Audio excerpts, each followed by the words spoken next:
Video में 10th class के math subject के चैप्टर नंबर 14 सांख्यिकी की एक्सरसाइज 14.3 के पहले प्रश्न को हल करने जा रहे हैं। देखिए बहुत इंपॉर्टेंट और बड़ा ही आसान सा क्वेश्चन है, बोर्ड एग्जाम में बहुत बार आता है। ये क्या कहता है, निम्नलिखित बारंबारता बंटन किसी मोहल्ले के 68 उपभोक्ताओं, मान लीजिए परिवार हैं तो 68 परिवारों या उपभोक्ताओं की बिजली की मासिक खपत दर्शाता है। ठीक है, ये 65 से 85 खपत करते हैं, 4 परिवार 85 से 105, इस तरह इन आंकड़ों के माध्यक, माध्य और बहुलक तीनों चीज़ें ज्ञात करनी है हमने इसमें, और फिर इनकी तुलना भी करनी है। चलिए सबसे पहले हम करते हैं माध्यक।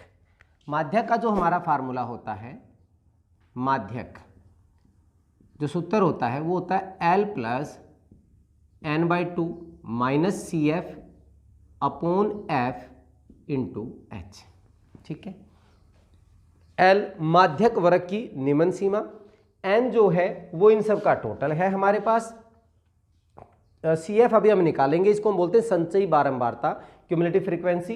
F ये जो बारंबारता है हमने इनमें से लेनी है, और H इस वर्ग का जो माप है वो लेना है। चलिए सबसे पहले अगर हम बात करें इनका टोटल जो होता है, टोटल N, इनका कितने परिवार दिए हुए थे 68, तो इनका टोटल हो गया 68। तो n/2 की अगर हम बात करें तो वो मेरा 68/2 किसके बराबर हो गया, 34 के बराबर। अब हम संचयी बारंबारता की बात कर रहे थे, CF इकट्ठी करते हुए चलना है हमने, संचयी का मतलब होता है इकट्ठा करते हुए जाना। तो यहाँ पे हो गया 4 में 5 जोड़ेंगे कितना हो गया 9, इकट्ठा कर रहे हैं हम इसको। फिर 9 में 13 जोड़ेंगे कितना हो जाएगा 22 में 20 जोड़ेंगे 42 में 14 जोड़ेंगे 56 में 8 जोड़ेंगे 64 और 4 68। ये मान और ये मान बराबर आना चाहिए, नहीं तो हम कहीं ना कहीं कुछ गलती कर रहे हैं। अब ये समझा दूं कि ये क्या है। संचयी बारंबारता में क्या कहता है कि 65 से 85 की जो लिमिट है वो सिर्फ 4 परिवार ही खपत कर रहे हैं। अब 65 से अगर मुझे 105 लेना हो, ये दोनों ग्रुप जुड़ जाते हैं तो ये दोनों की बारंबारता भी जुड़ जाएंगी। 65 से अगर 125 तक लेना है तो फिर ये तीनों फ्रीक्वेंसी जुड़ जाएंगी। ये कितना हो जाएगा 9 और 13 कितना हो जाएगा 22 हो जाएगा। ऐसे ही हम जोड़ते जाएंगे, और 65 से अगर कोई 205 तक कहे तो टोटल कितने हो गए हमारे, संचयी हो गए पूरे के पूरे 68 परिवार हो गए। चलिए अब हमारे पास हमने ये जो L निकालना है वो हमने माध्यक वर्ग का निकालना है, माध्यक वर्ग की निम्न सीमा, माध्यक वर्ग। अब ये माध्यक वर्ग, पहले हमने माध्यक वर्ग निकालना, तो माध्यक वर्ग है कौन सा मेरा, ये कहाँ से निकलता है, ये निकलता है n/2 से। n/2 कितना आ रहा मेरा 34 आ रहा है। अब यहाँ पे देखिए कि 34 कहाँ पे है, 34 एग्जैक्ट तो नहीं है, लेकिन 4 9 तक इसमें आएंगे, 22 तक इसमें, 22 और 42 के बीच में क्या आता है हमारा 34 आता है। इसका कहने का मतलब ये है, यहाँ तक 4 परिवार हुए, 9 22 23वां 24वां 25वां, यहाँ 42 तक जो परिवार हैं वो हमारे कौन से वर्ग में आते हैं, वो इस वर्ग में आते हैं 125 से लेकर 145। तो मेरा माध्यक वर्ग हो गया 125 से 145। क्लियर है। तो इसका मतलब इसकी निम्न सीमा जो बनेगी वो कितनी बनेगी, L बराबर 125 हो गया। अब हमने क्या करना है, देखिए L का मान पता चल गया, n/2 का मान पता चल गया, और CF और F चाहिए हमें। F होता है इसके सामने वाली जो बारंबारता है, ये होता है मेरा F, और इसके सामने से ऊपर वाले ये होता है हमारे पास इस वर्ग में, ये होता है हमारा CF। तो मेरे पास F का मान कितना हो गया, F का मान हो गया मेरा 20, और CF का मान मेरा कितना हो गया, ये हो गया 22। यहाँ पे क्या रह गया, सिर्फ एक H क्या है, वर्ग माप है, 20 का अंतर है इसमें, तो H की वैल्यू भी निकालूं मैं, H की वैल्यू मेरे पास कितनी हो जाएगी 20। तो यहाँ पे हमने सारी वैल्यूज निकाल ली, अब तो सिर्फ हमने क्या निकालना है, माध्यक निकालना है। तो माध्यक निकाल दीजिए, माध्यक का फार्मूले में पुट करेंगे, L का मान कितना हो गया, L हमने लिया था 125, ठीक है जी, प्लस n/2 का मान कितना हुआ 34, माइनस CF क्यूमुलेटिव फ्रीक्वेंसी हमारे पास कितनी आई, संचयी बारंबारता 22 आई है, बटे में F कितना है 20 है, और गुणा में H कितना है 20 है, और ये लीजिए सिंपल 125 प्लस 20 गुणा भाग, खत्म हो गया। 34 में से 22 घटाएंगे तो कितना आएगा 12 हो गया।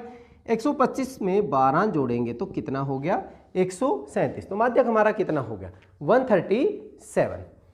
चलिए एक चीज़ हमने निकाल दी, अब हम पहले बहुलक निकालते हैं, फिर इसको रब करके आसानी से कर लेंगे। हम बात करते हैं बहुलक की। अब बहुलक का जो हमारा फार्मूला था वो क्या था, बहुलक का फार्मूला था L plus F1 minus F0 upon 2F1 minus F0 minus F2 into H। ये था हमारे पास बहुलक का फार्मूला। तो यहाँ पे हमें क्या निकालना था, बहुलक वर्ग निकालना था। ठीक है, तो यहाँ पे मैं वैल्यू लिख रहा हूँ, देखिए क्या। अब इसको भूल जाइए आप, ये आपने ध्यान में नहीं रखना है, ये लाइन आपने ध्यान में नहीं रखनी है, हमने इन दोनों से निकालना है। तो बहुलक के लिए इनमें सबसे ज़्यादा बार वैल्यू कौन सी आ रही है, सबसे ज़्यादा बार वैल्यू हमारे पास कौन सी आ रही है 20 आ रही है। इसको मैं रब कर रहा हूँ अब, तो ये हमारे पास बहुलक वर्ग भी यही होगा। तो बहुलक वर्ग यहाँ पे लिख दूँ, बहुलक वर्ग हो गया हमारा 125 से 145। तो इसका मतलब यहाँ पे भी L हमारे पास कितना हो गया 125 हो गया। इसके सामने वाले को हम लेते थे F1, इसको लेते थे F0 और इसको लेते थे हम F2। तो हमारे पास मान सारे लिख दीजिए। F0 का मान हो गया मेरा 13, F1 का मेरा मान कितना हो गया 20 हो गया, F2 का मान मेरा कितना हो गया 14 हो गया। ठीक है, अब और क्या निकालना था हमारे पास H का मान, H वही वर्ग माप कितना है 20। तो बहुलक अगर हम निकालते हैं, यहाँ पे फार्मूले में हमने पुट कर दिए वैल्यूज, बस L का मान कितना आया था 125 प्लस कितना F1 मतलब 20 माइनस F0 13 बटे 2 गुणा में 20, 2 इंटू F1 मतलब कितना होगा हमारा 40। डायरेक्ट मैंने मल्टीप्लाई कर दिया, 2 गुणा में 20 40 में से एक F0 माइनस कर दिया और एक F2 माइनस करके इसको किससे गुणा कर दिया H से, 20 से हमने मल्टीप्लाई कर दिया। तो क्या बन गया 125 प्लस 20 में से 13 गया 7, 40 में से कितने घटाएंगे हम 13 और 14 27, मतलब कितना रह जाएगा 13 और गुणा में 20। तो क्या बन जाएगा 125 प्लस 20 सत्ता 140 बटे 13, डिवाइड करेंगे क्या बन जाएगा 125 प्लस 13 एकम 13। ठीक है, एक बच गया 0, 100 हो गया, 13 सत्ते 91, 9 बच गया, 13 छः 78। तो इनको जोड़ते हैं हमारे पास कितना बन जाएगा 135.76। ये हमारा क्या आ गया बहुलक आ गया। ठीक है, अब हमारे पास तीसरी जो है वो हमने क्या निकालनी है माध्य निकालनी है। माध्य के लिए इनको हम रब कर देते हैं। सबसे पहला जो इस चैप्टर में आता है वो माध्य ही होता है, माध्य मतलब औसत। उसके लिए हमने कितने मेथड बताए हुए हैं, इसको भी हम रब कर देते हैं क्योंकि इसका काम कंप्लीट हो चुका है। हमारे पास हमने 3 मेथड बताए हुए हैं, 3 मेथड, उसमें प्रत्यक्ष विधि है, कल्पित मान विधि है और पग विचलन विधि है। जो भी आपको ठीक लगता है हम उसी से उसको कर सकते हैं।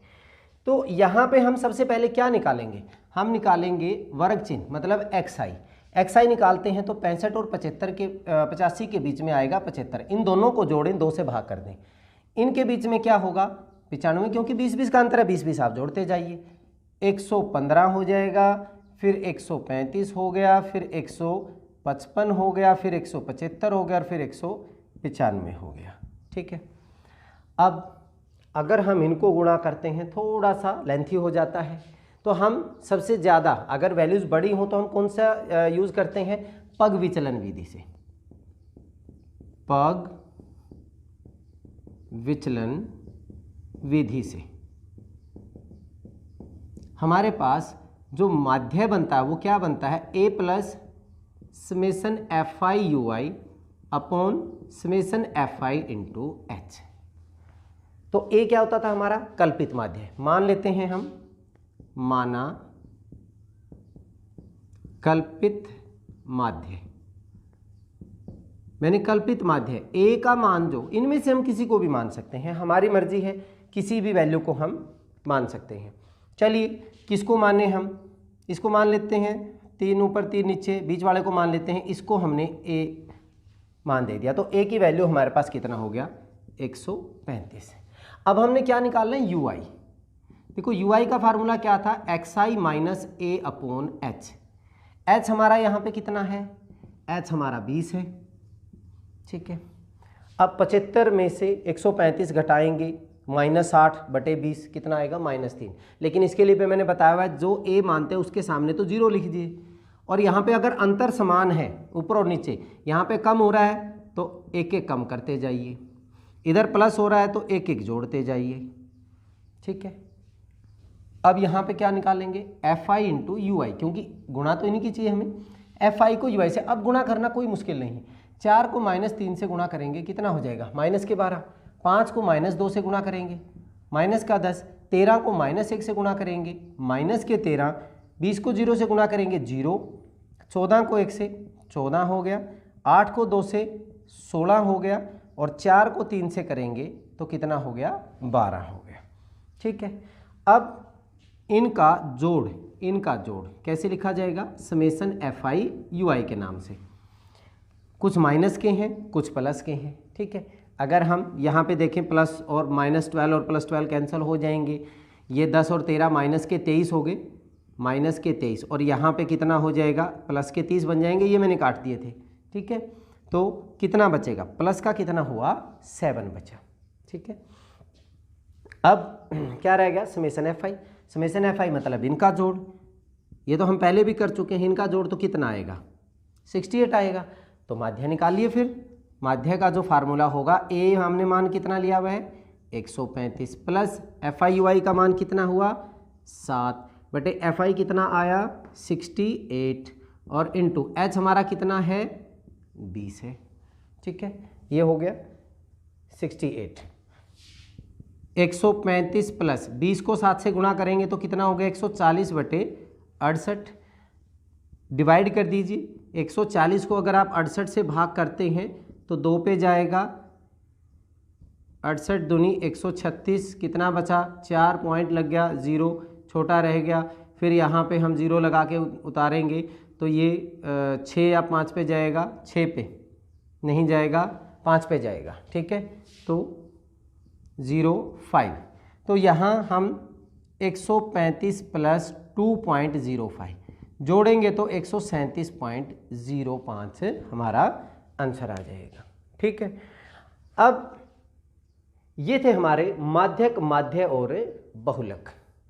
हमने याद कीजिए, हमने जो सबसे पहले क्या निकाला था, माध्यक, और फिर हमने निकाला था बहुलक, और फिर हमने क्या निकाला है, माध्य। तो हमारे पास माध्य का जो मान आया था वो आया था हमारा 137, और बहुलक जो आया था वो हमारे पास 135.76, और माध्य कितना हो गया 137.05।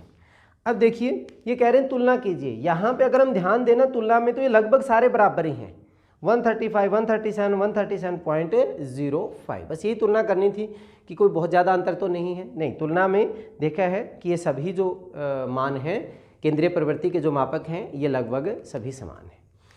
चलिए इस वीडियो में इतना ही, अगली वीडियो में अगले क्वेश्चन के साथ मिलते हैं, तब तक के लिए जय हिंद, जय भारत।